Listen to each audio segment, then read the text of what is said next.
মানে সকালে ঘুম থেকে উঠে খেলা দেখছিলাম আর্জেন্টিনা ভার্সেস আলজেরিয়া। মানে এইভাবে বাড়াবাড়ি কেউ করে? মানে ভালো খেলতে বলেছে বলে হ্যাটট্রিক করে দিতে হবে এইভাবে প্রথম ম্যাচে? এটা কি ধরনের ফাজলামো? বিপক্ষ দল খেলবে না নাকি? পৃথিবীর সর্বকালের সেরা প্লেয়ার কোথাকার, বাঁ পায়ের জাদুকর কোথাকার, যারা মেসির সাথে অন্য প্লেয়ারের তুলনা করে তাদেরকে বারবার এভাবে ভুল প্রমাণ করতে হবে? কিভাবে ওরা নিজেকে বারবার প্রমাণ করা ফুটবলার কোথাকার এইভাবে প্রথম ম্যাচে কেউ আনন্দ দেয়?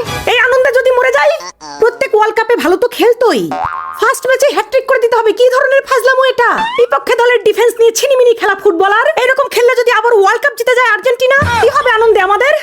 মানছি তার বয়স হয়েছে, এই কথা বলেছে বলে এইভাবে প্রতিবাদ করতে হবে হ্যাটট্রিক করে? প্রত্যেক ওয়ার্ল্ড কাপে প্রথম ম্যাচ থেকে ভালো খেলার তো একটা বাজে অভ্যেস ছিলই, এবারে সব সীমা অতিক্রম করে দিল।